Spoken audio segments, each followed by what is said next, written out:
예, 안녕하십니까. 오늘은 그 웨슬리 토파보의 제 8번째 시간입니다. 영국 국교회와 거룩함, 이제 이런 말인데, 영국 국교회, 이게 우리가 저번 시간에 한번 이야기를 했었지만, 그 웨슬리의 어떤 특징은 뭐뭐 라는 어떤 접속이라 그랬잖아요.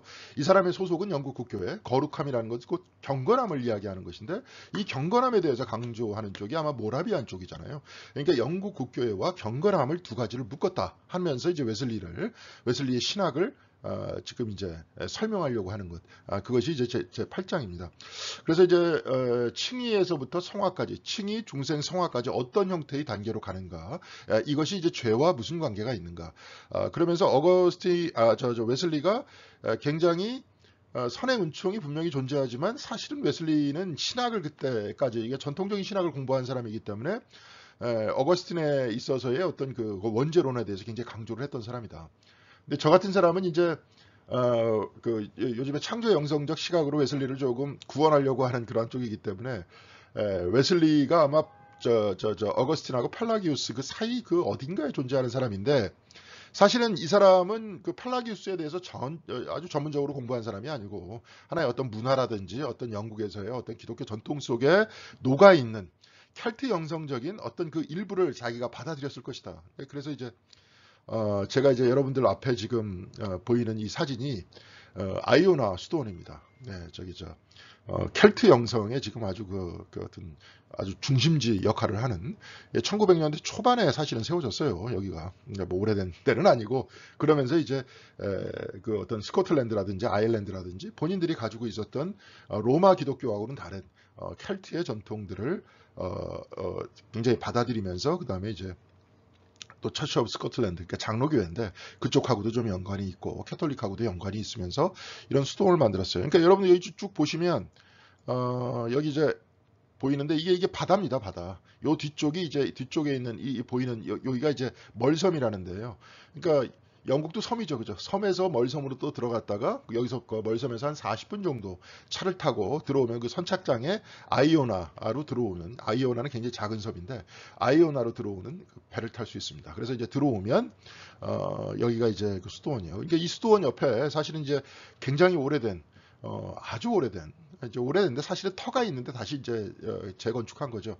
그 수도원이 있었어요. 근데 그 수도원이 스코틀랜드를 선교했었던 선교의 중심지였습니다. 그래서 제가 몇 번 말씀드렸지만 왜 하필이면 이 선교의 중심지가 이 섬에 있느냐 수도원 이게 일종의 어떤 수도 생활을 하면서 선교를 한 거죠. 영성 생활을 하면서 선교를 했던 거예요. 그러니까 이 사람들이 여기서 이제 배를 타고 들어가서 여러분들 그 잘 아시는 그 유명한 네스호를 거쳐서 그쪽을 다니면서 스코틀랜드 전역이 기독교로 개종을 했다. 그런 얘기입니다. 여기 앞에 이제 십자가가 이렇게 쭉 보여요. 이렇게 십자가 보이는데 이 십자가는 이제 나중에 이제 다시 새로 만든 거예요. 그러니까 이것과 똑같은 모양이 이 안으로 들어가면 박물관이 있는데 그 안에 이제 이게 아이오나 수도원 그 과거에 꽤 오래됐었던 그 과거의 수도원 안에 있었던 그 흔적 남은 그 십자가가 이제 모형이 몇 개가 부서진 상태에서 보존되어 있습니다. 여기서 이렇게 쭉 보시면 돼요. 그러니까 우리도 언제 한번 이곳에 가서 제가 볼 때는 이제 논문 하나 써야 되겠죠. 켈트 영성과 요한 웨슬리, 존 웨슬리, 그리고 이제 그쪽을 창조 영성적으로 한번 재구성을 하면서 오늘날 어차피 신학은 구성을 하는 거니까요. 웨슬리도 구성을 했잖아요. 영국 국교회하고 그 모라비안 어떤 개혁 신앙적인 그 요소 두 가지를 결합을 하면서 감리교회를 만든 거 아닙니까? 근데 똑같이 따라가야 될 이유는 없는 거죠. 감리교가 애초에 개방적이었기 때문에. 그럼 웨슬리는 이렇게 구성을 했다면 우리가 웨슬리의 전통을 놓치지 않으면서도 우리가 또다시 어떻게 오늘날 이 한국 사회에 있어서의 어떤 신학을 구성할 수 있을 것인가. 예. 그리고 또 창조 영성과 같이 어떤 생태계에 대한 어떤 관심, 교회의 생태계에 대한 관심이 구성된 영성과 신학 의 어떤 그 상황 속에서 우리가 웨슬리 신학을 어떻게 구성을 하면서 어떻게 새로운 형태의 감리교회를 만들어낼 수 있을 것인가, 신학을 만들어낼 수 있을 것인가, 이게 이제 고민이 되겠죠.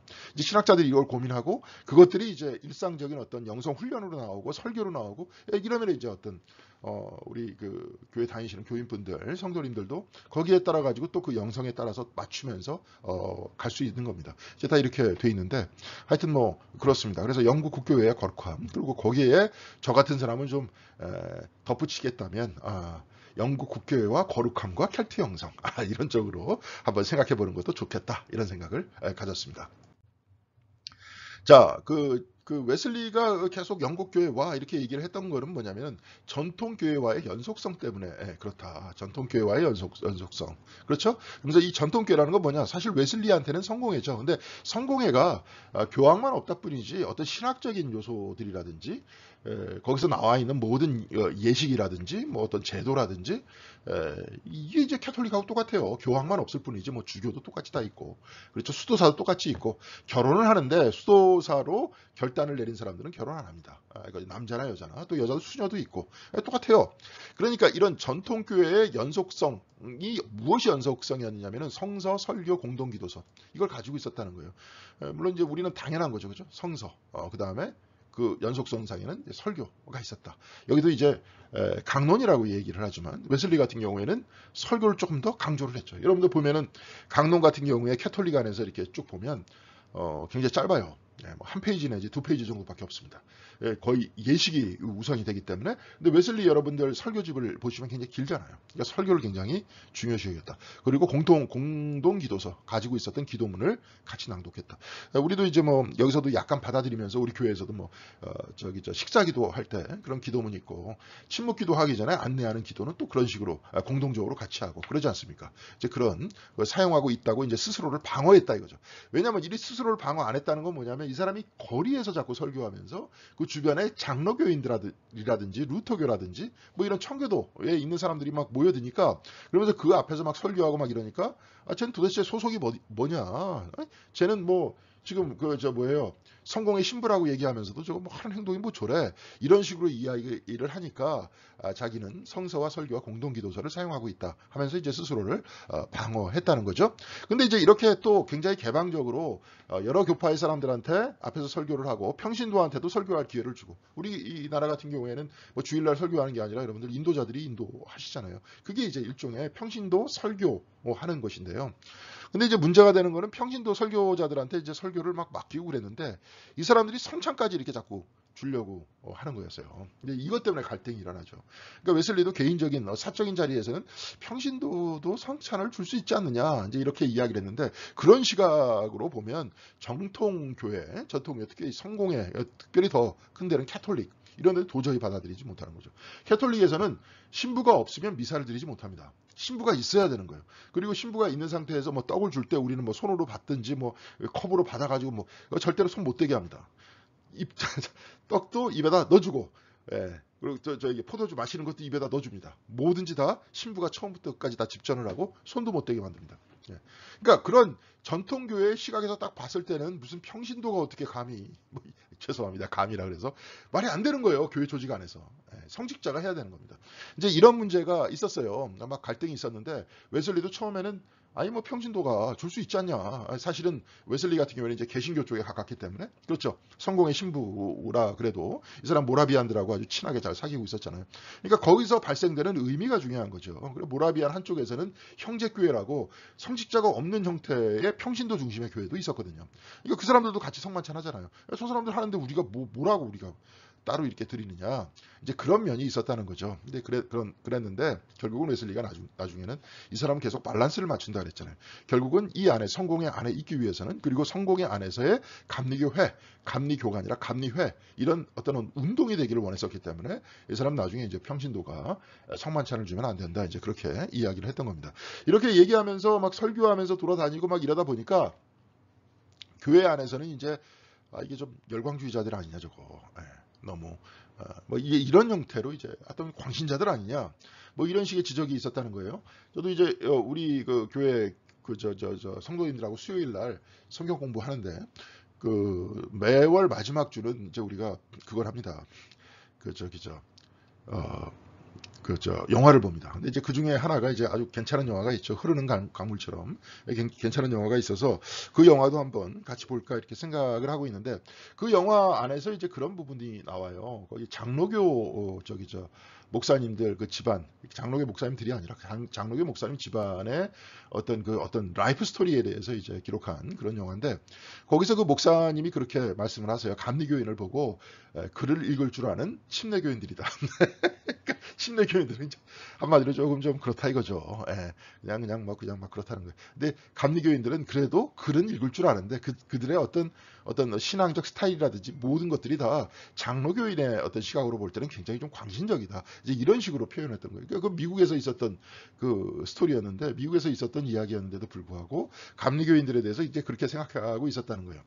감리교인들 같은 경우에도 또 미국 내에서도 그렇고 전 세계적으로 그렇고 노동자들이 많습니다. 블루 컬러들이 많아요. 그리고 장로교인들이 어떤 그 시객에서 좀 돈 많은 사람, 유상 계급들이 좀 많고, 그게 좀 차이점이 있습니다. 하여튼 뭐 그래요. 그래가지고 이제 그 열광주의라고 와버튼이라는 사람이 거기에 대해서 뭐라고 쓴 거예요. 그래서 그 논문을 썼는데, 불신의 모욕과 광신의 남용으로부터의 회복된 성령의 직임과 활동들. 그러니까 이제 광신을 제어하는 성령의 활동들, 이제 여기에 대해서 쓴 거죠. 그러니까 웨슬리 너는 광신주의고, 광신주의에 저항하는, 거기에 대해서 컨트롤하는 성령의 역할이 뭐냐, 이제 거기에 대해서 글을 쓴 거예요. 거기서 웨슬리의 주변을 정도를 벗어난 것, 광신적이다, 이렇게 이야기를 했어요. 저도 이제 이게 어떻게 썼는지 좀 보고 싶은데 찾을 수가 없더라고요. 도대체 어떤 식으로 썼는지. 그러니까 케네스 콜린스가 와버튼 주교가 썼었던 그 논문만 이제 본인만 알고 있는 거죠. 지금 이게 독자들은 별로 잘 모르고 있고, 이렇게 지적하자 웨슬리는 이렇게 대답을 해요. 성령께서는 진리의 안내자가 되시고, 의지를 정화시키고 지지하는 위로자가 되시고, 기도를 듣고 응답하시는 분이다. 그러니까 특별히 기도를 듣고 응답하신다 그랬잖아요. 그러니까 성령은 어떤 분이다 이렇게 얘기하고, 우리가 하나님께 기도드린 다음에 그 기도의 내용에 대해서 이렇게 가타부타 얘기하시는 분이 아니라 우리의 기도를 응답하시는 분이고, 우리를 위로하시는 분이고, 우리를 안내하시는 분이라는 거예요. 그러니까 웨슬리가 지금 여기서 얘기하고 싶은 그 내용은 뭐냐, 이 얘기입니다. 이 얘기예요. 체험이에요, 체험. 감리교에서는 경험을 중요시 여긴다 그랬잖아요. 경험 플러스 이성이라 그랬잖아요. 여기서도 마찬가지예요. 성령이 어떤 분이다라고 신학적으로만 딱 구성해서 얘기해 주는 게 아니라, 성령이 어떤 분이다, 특별히 안내자 되시고 위로자 되시고 응답하시는 분이라는 거를 내가 체험해야 되지 않느냐. 그래야 그것이 우리의 신앙이 살아 움직이는 신앙이 되지 않느냐. 그래서 또한 성령의 초역사적인 실제가 존재한다. 2000년 전에 성령으로 인해서 예수 그리스도께서 잉태하셨다.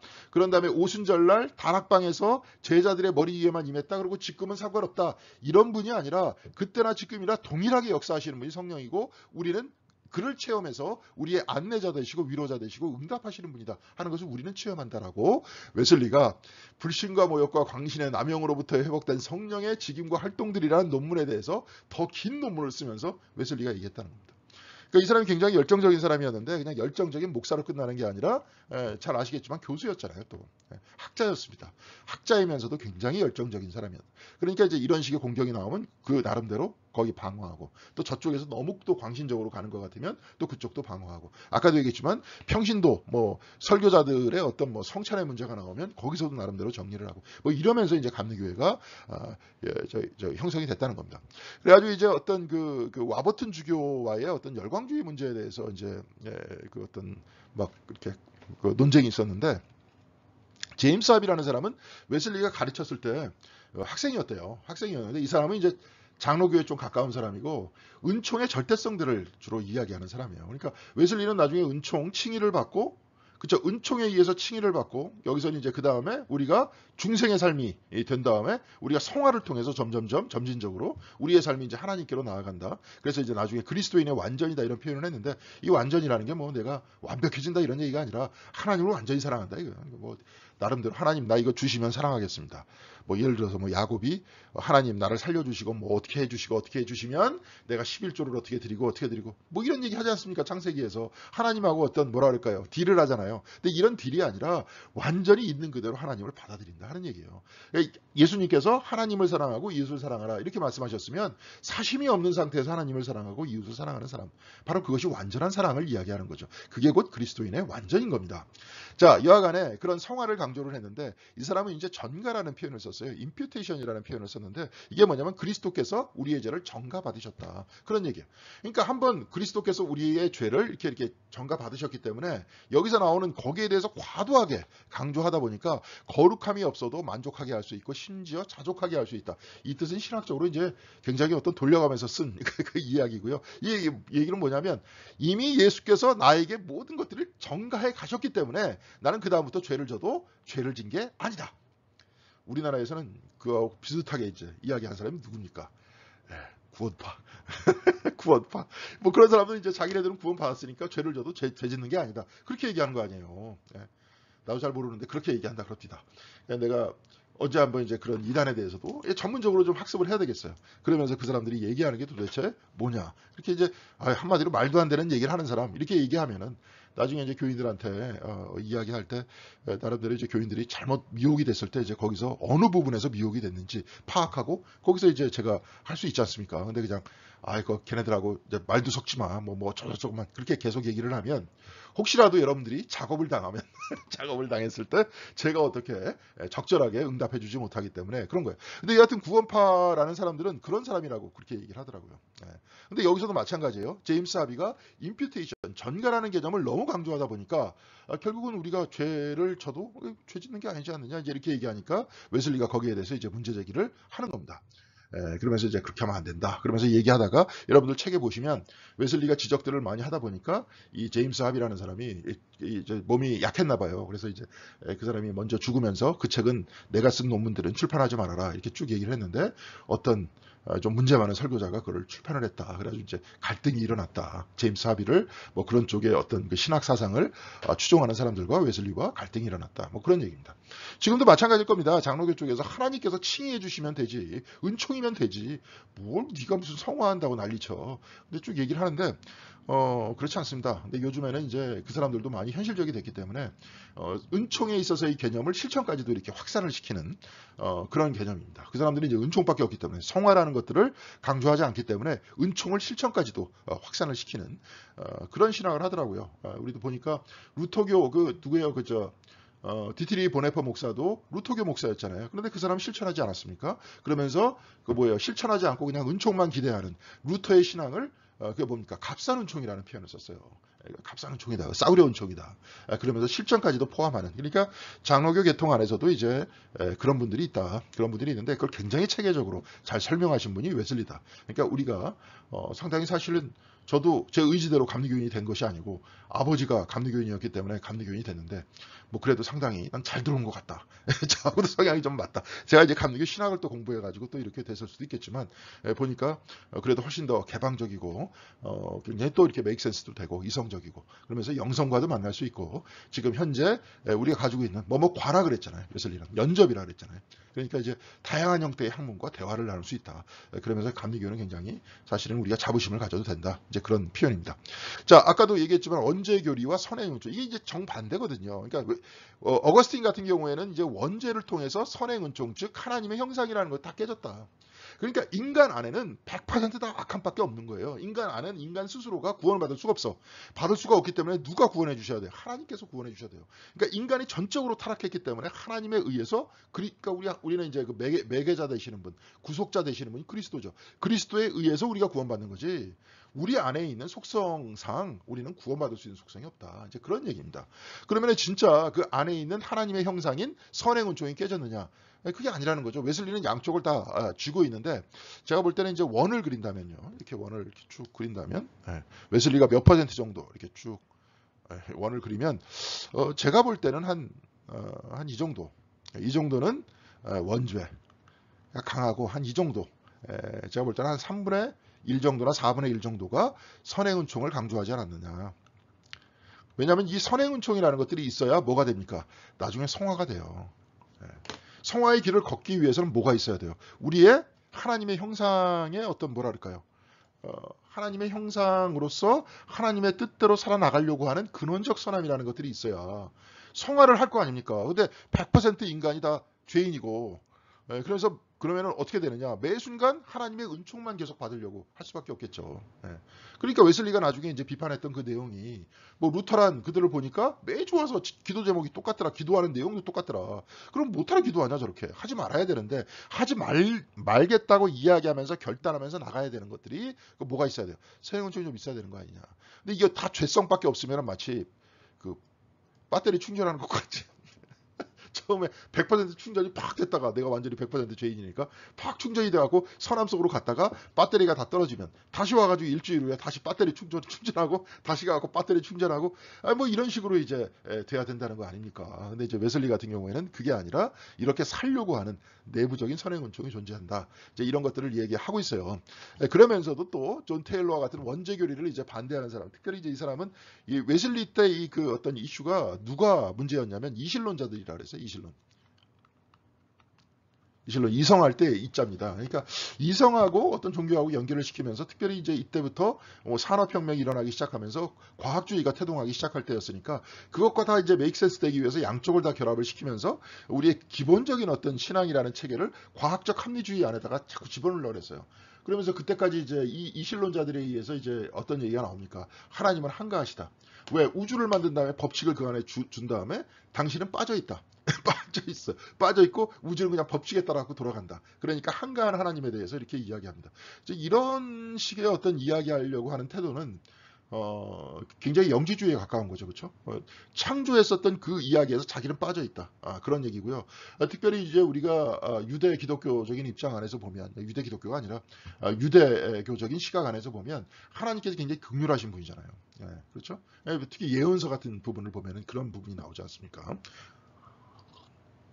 예수 그리스도의 십자가도 궁극적으로 그런 형태의 표현이었는데요. 그러니까 사람의 일에 관여하시면서 같이 슬퍼하시고 같이 기뻐하시는 그런 분이에요. 그리고 특별히 이제 그런 형태의 어떤 역할을 예수 그리스도께서 오셔서 당신께서 온몸으로 보여주셨죠. 이제 그런 이야기인데 이 이신론자들은 이제 그런 게 아니고 아예 그냥 어떤 하나님의 어떤 존재와 이 우주의 어떤 돌아가는 그런 것과 완전히 구분을 그냥 지어버렸어요. 그래서 이제 어떤 영지주의의 과학주의적 태동을 이야기하는 게 이제 이신론이다 이렇게 얘기할 수 있겠는데 존 테일러 같은 사람도 사실은 이신론자였거든요. 그러니까 이제 이런 사람도 원죄 교리를 이렇게 반대했다는 거예요. 그래서 이런 사람에게 원죄 교리는 굉장히 중요하다. 한 것은 당시의 이슬론자들 때문이었다. 이제 그런 얘기예요. 그래서 웨슬리는 전적 타락을 이야기할 때 어거스틴과 맥을 같이 한다는 거예요. 그러니까 사실은 전적으로 타락돼 있는데 살짝요 선행 은총이 남아 있다는 거죠. 어거스틴과 맥을 거의 같이 할 정도로 인간은 전적으로 타락했다. 그러니까 스스로 구원을 받지 못해요. 스스로 구원을 받지 못하니까 칭의가 있는 거죠. 웨슬리한테도 칭의가 있으면서 중생이 되고 그 다음에 나중에 성화의 길로 나아가는데 그 길로 나아가게끔 하기 위해서 선행 은총이 있어야 되는 거죠. 그렇지만 기본적으로 인간 모두는 어때요? 하나님으로부터 칭의를 받아야 돼요. 또한 중생과 성화의 길 모두 다 하나님의 은총이라는 거예요. 그러면서 저번 시간도 얘기했지만 모두 다 하나님께서 은총을 주시지만 우리가 손을 뻗어가지고 그를 움켜줘야 될 것이 필요하지 않느냐. 이게 뭔 말이냐면 더 정확한 말이 하나님께서 은총의 비를 내려주시는데 바켓을 내가 가지고 있어야 그 은총의 비를 받을 거 아니냐. 안 받으면 그냥 비 쓸려가지고 그냥 내려가지 않냐. 이제 그런 얘기입니다. 자, 그래서 이제 웨슬리가 그런 이야기를 해요. 인간은 본성상 모든 악으로 가득한 것입니까? 선한 것이란 전혀 없는 것입니까? 인간은 전적으로 타락한 것입니까? 이를 인정하십시오. 그러면 당신은 아직도 기독교인입니다. 그걸 인정하지 않으면 기독교인이 아니라는 거예요. 그거 왜 그런 거예요? 애초에 웨슬리도 똑같다니까요. 구원은 하나님으로부터 오는 거예요. 그렇죠? 그러면서 우리 안에 있는 죄의 속성들을 벗어던지게끔 하기 위해서 성화의 은총을 받아서 우리가 말씀 안에서 살아나가는 그러한 모든 거룩한 실천의 노력 이런 것들을 이제 성화라고 얘기했지만 그런 마음도 궁극적으로 하나님께서 주시는 것 아닙니까? 자, 그래서 완전한 자연 상태의 인간은 없다는 거예요. 인간이 성령을 소멸하지 않았다면 하나님의 은총이 전혀 없는 인간은 존재하지 않는다는 거예요. 하나님과 떨어져서 인간은 존재할 수 없다 이 얘기입니다. 하나님의 은총에 의해서 사람들은 다 살아간다는 거예요. 우리가 이제 창조 영상 얘기할 때도 그랬었잖아요. 하나님께서 우리의 근원 되신다. 근원이란 뭐예요? 은총이잖아요. 하나님 없으면 내가 없는 거 아닙니까? 그렇죠. 하나님으로 인해 우리가 있는 거 아니에요. 웨슬리 똑같아요. 그냥 하나님과 분리되어 있는 자연 상태의 인간은 존재하지 않는다. 그러면서 원죄의 효과가 여전히 유효하지만 전적인 지배를 받는 것은 아니다. 인간이 타락했지만 예수 그리스도 안에서 베푸시는 하나님의 구원의 선물에 응답할 만한 어느 정도의 은총의 자유는 가지고 있다. 이게 이제 선행 은총인 거예요. 선행 은총을 인정하면서 바로 이것 때문에 나중에 우리가 성화의 길로 나아간다는 겁니다. 전적으로 타락했고 결국은 구원은 하나님으로부터 오지만 그렇죠. 얘가 자연적으로 혼자서 선행 은총이라는 게 이게 자발적으로 발동할 수는 없는 거예요. 자기가 자각하면서 발동할 수는 없어요. 하나님으로 인해 칭의를 받고 이것에 의해 선행 은총이 깨어나서 그렇죠. 이렇게 가는 거라는 거죠. 이제 그렇게 웨슬리는 얘기하고 있습니다. 그래서 이제 그 다음에 이제 신생을 얘기하죠. 칭의 이후에 신생을 얘기하는데요. 우리의 본성은 전적으로 타락했다. 이것이 신생의 기초다. 그래서 신생이란 심령 속에 하나님께서 역사해서 생명을 불어넣는 거예요. 그러니까 아까 얘기했던 선행은총하고는 상관없이 우리가 전적으로 악하다. 우리가 그 인정을 딱 하면 선행은총대로 여기 구석에 살짝 남아있고 그것이 전적으로 악하다라고 딱 우리가 인정을 할 때 이게 뭐예요? 하나님께서 불어넣어 주신다는 거예요. 은총을. 그래서 이제 우리가 어떻게 돼요? 이게 뭐냐면 도덕적 청결 교육, 인간의 힘에 의지하는 것으로는 충분치 않다. 이런 얘기가 뭐냐면 그런 은총을 받으면 칭의를 받으면 의롭다 하는 그 칭의를 받으면 우리를 의롭다고 쳐주는 거 아니에요. 그런 것들을 의롭다고 쳐주면서 딱 되니까 우리가 얼마나 고마워. 너무나도 감사해가지고 그 은혜에 감복할 때. 그거 진짜 그러니까 만나야 되는 거죠. 칭의해 주시는 주님과 만날 때 그때 신생이 일어나는 겁니다. 그때 진짜 감사하면은 내가 어떻게 하게 됐습니까? 내가 자발적으로 하나님께서 주시는 그 은총의 힘으로 내가 자발적으로 더 이상 이렇게 안 살 거야. 라고 얘기하는 게 중생이라는 거죠. 신생이라는 거예요. 그래서 중생은 성화의 전체가 아니라 일부라는 거예요. 중생으로 인해서 이제 성화의 길이 시작되는 거예요. 이러면 내가 이렇게 안 할 거야. 제가 여기서 이제 인용을 많이 했습니다. 왜냐하면 이제 담배라는 것도 일종의 중독이기 때문에 예를 들어서 하나님의 은총을 받았어. 받았고 이제 내가 이제 담배를 안 펴. 담배 끊었어 이제. 담배 끊었어. 이런 형태의 결단이 일어나요. 처음에 내가 이럼에도 불구하고 하나님께서 나를 사랑하신다? 예를 들어서 얘기한 겁니다. 뭐 담배 피는 사람은 안 사랑한다. 그 얘기가 아니라 담배를 피면도 불구하고 하나님께서 나를 사랑하셔. 너무 감사해. 그러니까 내가 이제 더 이상 담배를 안 필 거야. 라고 그런 마음이 들면서 여태까지 담배에 의해서 중독된 뭡니까? 그 어떤 지배에서 벗어나려고 하는 것. 이것이 중생이라는 거예요. 그러면서 그 길은 어디로 가느냐? 성화의 길로 가는 거예요. 근데 안 펴야 담배를 끊는 거 아닙니까? 자기가 그 중생의 마음을 가지고 있든지 칭의를 알았다고 해도 담배를 끊는 게 아니잖아요. 어떻게 하면 끊는 거예요? 안 펴야 끊는 거 아닙니까? 여러분 안 피게 되면 막 계속 피고 싶겠죠. 막 중독이니까 피고 싶겠고 계속 그런 노력 속에서 나중에 어떻게 되는 겁니까? 시간이 지나면 담배에 대한 생각이 없어지는 거겠죠. 그럼 담배를 끊는 거 아닙니까? 지금 이 과정이에요. 쉽게 얘기해서 우리 자신의 삶이라는 게 죄의 속성에 물들어 있어. 하나님의 사랑을 받아요. 은총을 받아요. 너무 감사해. 하나님께서 이 죄인임에도 불구하고 하나님께서 나는 너를 사랑한다 하는 그러한 이야기를 여러분이 성경책을 읽으면서 설교를 혹시 들으면서 아니면 찬양을 하면서 갑자기 마음에서 느꼈어. 여기서 이제 즉흥적으로 순간적으로 일어난다 그랬어요. 그 마음에 딱 일어나면 그 다음부터는 뭐예요? 갑자기 중생의 삶이 시작이 돼요. 어떻게 시작이 되냐? 내가 다시는 죄에 물든 생활을 안 하겠다. 그렇게 결단하는 것. 하나님께서 주시는 은총에 의해서 내가 즉각적으로 반응한. 이게 이제 중생이라는 거죠.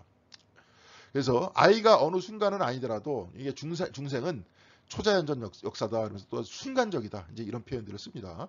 여러분들 잘 보세요. 여러분들이 혹시 기도하면서 은혜 받아서 내가 이렇게 살겠습니다라고 결단하는 거는 초자연적이고 순간적인지 아니면은 나중에 되는지 여러분 순간적으로 하셨잖아요. 이제 그게 이제 중생이라는 건데 아이가 순간은 아니더라도 짧은 시간에 하나님으로부터 태어나죠. 아이가 태어나잖아요. 그러니까 진통을 해가지고 이제 오랜 시간이 걸릴 수도 있겠지만 하여간 긴 우주의 역사에 비해서는 그 시간은 굉장히 짧은 시간 아닙니까? 그러니까 태어나요.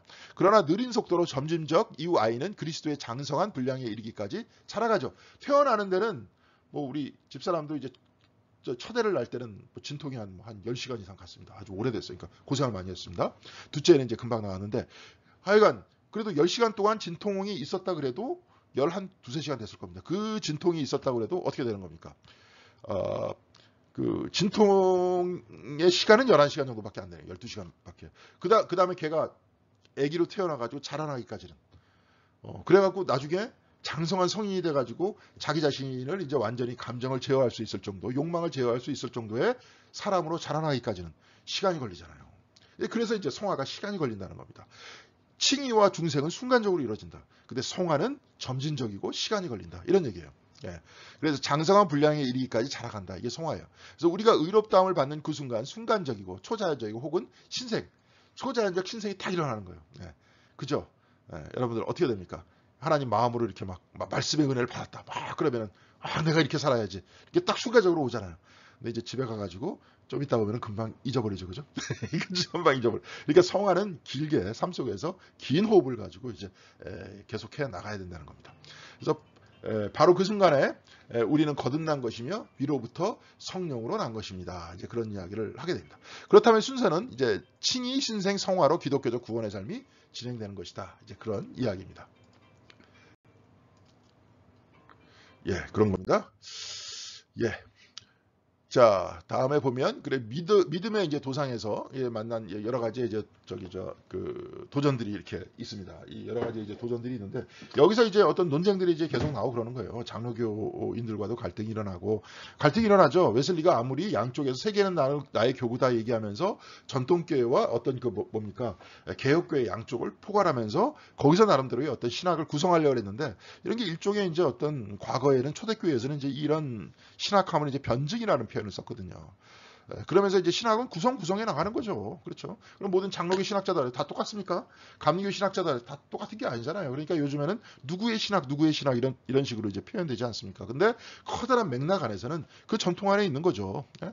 예를 들어서 루터교도 루터교 안에 전통 안에 있는 거고 감리교 안에 전통이 있는 건데 우리들 같은 경우에 저도 이제 옛날에 신학교에서 이제 신학을 배웠을 때 이게 보면은 누구의 신학만 하는 게 아니라 루터교 사람들 예를 들어서 불트만 같은 사람은 루터교, 디트리 보네퍼도 이제 루터교 그 사람들 배우지 않습니까? 네? 칼빈 쪽 계통에 있는 사람 예를 들어서 칼 발트 같은 사람 그냥 배우잖아요. 네. 그리고 웨슬리 전통 안에 있는 사람 감리교 신학자들 또 다 배우고 그러니까 이렇게 하면서 양쪽을 또 다 포괄하면서 포괄적으로 보지 않습니까? 네, 그렇잖아요. 요즘에는 이제 웨슬리도 동방정교회 좀 책을 조금 읽어봤던 것 같은데 이제는 아주 적극적으로 거기에 대한 사람들 막 글을 읽잖아요. 우리 제 방에도 저 필로칼리아라고 동방교회에서 얘기하는 수도사들이 썼었던 그 글을 모아놓은 5권짜리 책이 있습니다. 저도 그 책 읽으면서 또 설교 아이디어를 떠올리기도 하고 저도 기도할 때 또 그 책 읽기도 하고 그렇습니다. 네, 그런 거예요. 자, 그래서 죄의 지배, 죄의 죄책감, 죄의 능력, 죄의 존재. 그러니까 이제 이게 뭐냐면 이 세 가지가 있다는 거예요. 죄라는 거는. 그러니까 죄책감이라는 게 처음에 칭이라는 건 뭐냐? 죄책감에서부터 내가 벗어나는 것이다. 죄의 능력에서부터 벗어나는 건 뭐냐? 신생이다. 죄의 존재에서부터 완전히 벗어나는 건 뭐냐? 그게 곧 성화다. 그런 얘기예요. 칭의는 죄책감으로부터의 구원이에요. 그러니까 내가 굉장히 죄책감에 시달리고 있다가 하나님께서 나를 사랑해 주신다는 것들을 내가 딱 아는 순간. 웨슬리가 올더스 게이트에서 하나님이 나를 사랑한다는 것을 딱 아는 순간. 그렇죠? 그때 칭의가 일어났잖아요. 그러면서 이제 중생이 일어납니다. 내가 어떻게 살겠다. 죄의 능력이나 죄의 지배하에서 난 벗어나서 나를 지배하더라도 이것을 극복하면 살아나가겠다. 이게 이제 신생의 길이고요. 온전한 성화는 죄의 존재로부터의 죄의 구원. 그러니까 이제 이게 케네스 콜린스는 이 세 가지가 여태까지 감리교 신학자들 내에서도 이렇게 명확하지 않았다. 근데 나는 명확하게 나눴다는 거죠. 근데 죄의 존재라는 건 뭡니까? 죄예요, 죄성. 그러니까 쉽게 얘기해서 안에 이기심이라든지, 질투라든지, 이런 마음은 여러분들이 계속 신앙생활 할 때도 마음속에 불끈불끈 올라오지 않습니까? 처음에 내가 죄책감으로부터 벗어나겠다라고 이야기하는 하나님의 칭의는 여러분들이 받으셨을 거라고 제가 믿고요. 그 다음에 중생의 삶을 지금 시작하고 있는 거예요. 나의 죄의 능력에서 이렇게 벗어나면서 내가 정말 기독교인의 하나님의 자녀답게 살 거야. 이게 이제 중생의 삶인 거죠. 근데 성화는 이 안에 있는 이기심이라든지 시기심이라든지 이런 것들이 이제 거기서부터 극복돼야 되는 건데 지금도 그런 게 나오잖아요. 그렇죠? 근데 이런 것들을 극복하는 게 뭐냐? 죄의 존재예요. 그게. 죄의 존재에서부터 벗어나는 게 뭐냐? 성화라는 거죠. 그래서 그리스도인의 완전이라는 것은 죄를 짓지 않고 하나님을 최고로 사랑할 수 있는 능력. 이게 뭐냐면 죄의 존재가 없이 안에 시기심이라든지 내가 혹시라도 내가 하나님 말씀 잘 듣고 기도 열심히 하면 하나님께서 혹시라도 나한테 뭘 해주시겠지. 이런 마음 없이 그냥 정직하게 하나님만 사랑하는 겁니다. 따지지 않고 그냥 하나님 사랑합니다. 하나님이기 때문에 사랑합니다. 이렇게 사랑할 수 있는 것이 곧 그리스도인의 완전이다. 칭의를 붙들고 죄의 지배에서 벗어나 하나님을 완전히 사랑하는 것. 이게 그리스도인의 완전이라는 거예요. 내가 생활이 퍼펙트하게 완전해지는 게 아니라 내가 안에서 따지는 것 없이 하나님만 완전히 사랑하는 거. 죄 여기서 아까도 했으면 존재라 그랬잖아요. 그런 걸 다 잊고 우리가 이제 에카르트식의 표현을 하자면 다 여의고 다 잊어버리고 하나님을 있는 그대로 사랑하는 거. 바로 이것이 완전이라는 거예요. 여러분 하나님만 사랑하느냐? 그게 아니죠. 하나님 사랑하고 이웃 사랑하라 그랬잖아요. 이웃을 사랑할 때도 요만큼의 사심이 없이 그냥 사랑하는 거예요. 내가 저 인간한테 저렇게 잘해줬으니까 쟤는 나한테 이걸 해줘야 되겠지. 이런 사심 없이 그냥 사랑하는 거예요. 이게 완전이라는 겁니다. 그래서 죄의 존재는 인간의 마음에 심지어 하나님의 자녀의 마음에도 여전히 남아있다는 거예요. 이게 교만, 분노, 어리석음, 좀 아까 제가 얘기했듯이 시기라든지 욕망이라든지 이런 것들은 언제든지 영혼을 갉아먹을 수 있다. 그러면서 신생의 삶 자체도 누를 수 있다. 그러면서 내가 또 스스로 하나님으로부터 분리돼서 내가 진짜 하나님께서 나를 사랑하시는지를 내 스스로가 의심할 수도 있다. 그런 얘기입니다. 그러니까 죄의 존재라는 것에서부터 벗어나야 된다. 그러기 위해서는 어떻게 해야 되느냐. 우리가 점진적으로 우리 자신의 마음을 돌아봐야 되는 거죠. 그게 이제 성화입니다. 그러면서 이제 이 사람이 뭐 영혼의 어두운 밤 얘기하면서 갑자기 십자가의 성령화를 왜 꺼냈는지 모르겠는데 여기서 이제 잔느 규용이라는 사람이 그런 이야기를 해요. 이제 이게 규용 부인의 글 속에서 하나님은 내적이고 외적인 고통 말고는 영혼을 하나님 은이 아니라 하나님 의입니다. 죄송합니다. 하나님 의 내적이고 외적인 고통 말고는 영혼을 깨끗하게 할 수 없다. 그러니까 그 하나님께서 우리의 영혼을 깨끗하게 하실 때는 언제나 고통을 주신다 이 얘기예요. 그러니까 웨슬리는 뭐라고 얘기하냐면 고통이 신자들에게 꼭 요구되는 것이 아니다. 이제 이런 얘기를 하거든요. 근데 사실은 이건 웨슬리도 아마 잘못 이해했던 것 같고요. 영혼의 어두운 밤도 사실 그런 얘기입니다. 이게 뭐냐면 내가 아까도 얘기했지만 신생과 중생의 삶을 살려고 딱 결단을 했어요. 그랬는데 내 자신의 몸의 습관은 아까도 얘기했지만 죄의 존재, 죄의 속성에 의해서 움직여지는 게 내가 여태까지 살아왔었던 삶의 방식이야. 그러면 이거를 성화를 통해서 뒤집어야 될 거 아니에요. 그럼 모든 과정이 쉽습니까? 어렵습니까? 어렵죠.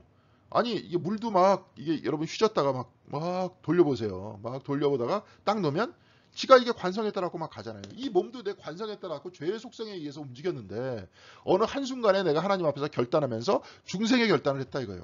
하나님 앞부터 이제 중생의 어떤 마음을 내가 딱 받아가지고 그랬는데 이제 안 그렇게 되잖아요. 그죠?